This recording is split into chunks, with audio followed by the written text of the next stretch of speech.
ਅੱਗੇ ਸੁਣਦੇ ਆ ਸੇਬਾ ਫਲਾਣਾ ਜਿਹੜਾ ਹੋਟਲ ਹੈ ਨਾ ਉੱਥੇ ਖੋਤਿਆਂ ਦਾ ਗੋਸ਼ਤ ਹੁੰਦਾ ਹੈ ਤੇ ਫਲਾਣੇ ਉੱਤੇ ਕੁੱਤਿਆਂ ਦਾ ਤੇ ਸੂਰਾਂ ਦਾ ਗੋਸ਼ਤ ਵੀ ਲਾਹੌਰ ਤੋਂ ਆਦਿਆਨ ਖਰੀਦਾ ਹੈ। ਇਹ ਤੁਸੀਂ ਦੇਖੋ ਨਾ ਜੀ ਆ ਮੱਕਾ ਨਾਂ ਵਾਲੇ ਜਿਹੜੇ ਨਹੀਂ ਬਾਬਾ ਪਿਛਲੇ ਪੈਰੇ ਤੋਂ ਨੱਪ ਲੈ ਮੱਕਾ ਵਾਲੇ ਹੋ ਜੇ ਤੁਹਾਡਾ ਇਹ ਹਾਲ ਹੈ ਤੇ ਸਾਡਾ ਕਿਹੜਾ ਹਾਲ ਹੋਸੀ। ਹਾਂ ਦੇਖੋ ਨਾ ਦੇ ਹੋਟਲ ਵਿੱਚ ਢੇਰ ਸਾਰੇ ਸੂਰ ਨੂੰ ਪਤਾ ਨਹੀਂ ਪਿੱਛੇ ਨਾ ਡੱਕੇ ਹੋਏ ਆ ਨੂੰ ਜਾਂ ਮਤਲਬ ਇਹ ਕੋਈ ਦੀਵਾਰ ਕਰਾਸ ਕਰਕੇ ਆ ਗਏ ਨੇ ਅੰਦਰ।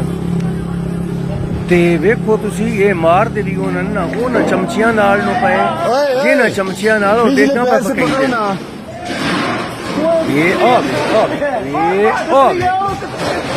ਉਸੇ ਚਮਚੇ ਨਾਲ ਪੇ ਮਾਰ ਦੇਣ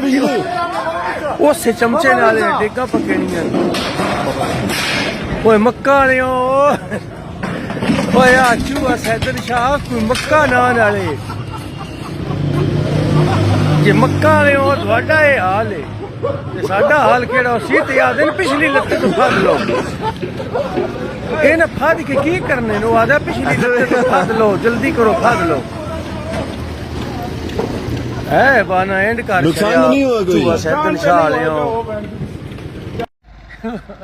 ਉਹ ਚੂਹਾ ਸੈਦਨ ਸ਼ਾਹ ਵਾਲਿਓ ਅੱਗੇ ਉਂਝ ਅਸੀਂ ਸੁਣਦੇ ਹਾਸੇ